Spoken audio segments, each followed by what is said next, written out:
Facebook is hoping to price its shares between $28 and $35, but does that make the stock a bargain? I'm here with Brian Hamilton. He's the CEO of SageWorks. So let's put it in perspective, because sometimes people, they see this price for Facebook and they go, but I love the company and that seems like a fair price to me. But let's compare that to, say, Apple. How does this valuation work?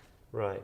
We can look at Apple, and right now, if there were comparable multiples used for Apple stock, the price of that company, or the valuation, would be in excess of $2 trillion.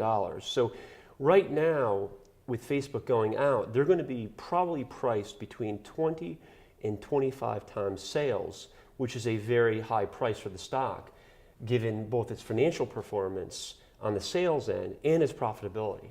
And we're not talking about the company, because the company, Right. you know, it's all good with the Right. company. We're just talking about the price. No question about it. I mean, there's some real positives here. There's no doubt about it. We use it, but just because you use it, of course, doesn't mean you should buy the stock. But we use it. They've got great market presence. It reminds me a little bit of Microsoft in that they kind of dominate their space.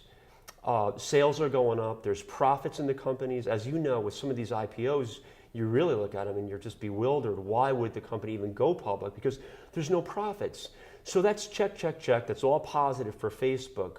But when you look at this company and its valuation specifically, and you compare it, say, to Microsoft, which traded when it first came out in the public market at about 5 times sales, you really have to be wonder, where was that valuation derived, or how it was derived, because Facebook's really going to be at 25 times sales in the valuation model, which is extraordinary. It really is. As an investor, look at historical trends in the IPO market, look at its sales, look at its profitability, and you're buying a very richly valued stock. There's no question. All right, so if you're going to buy Facebook, Brian's saying take your time, take a look at it, and make sure that you're buying it at a price that is going to make you money and be a bargain and not too overpriced.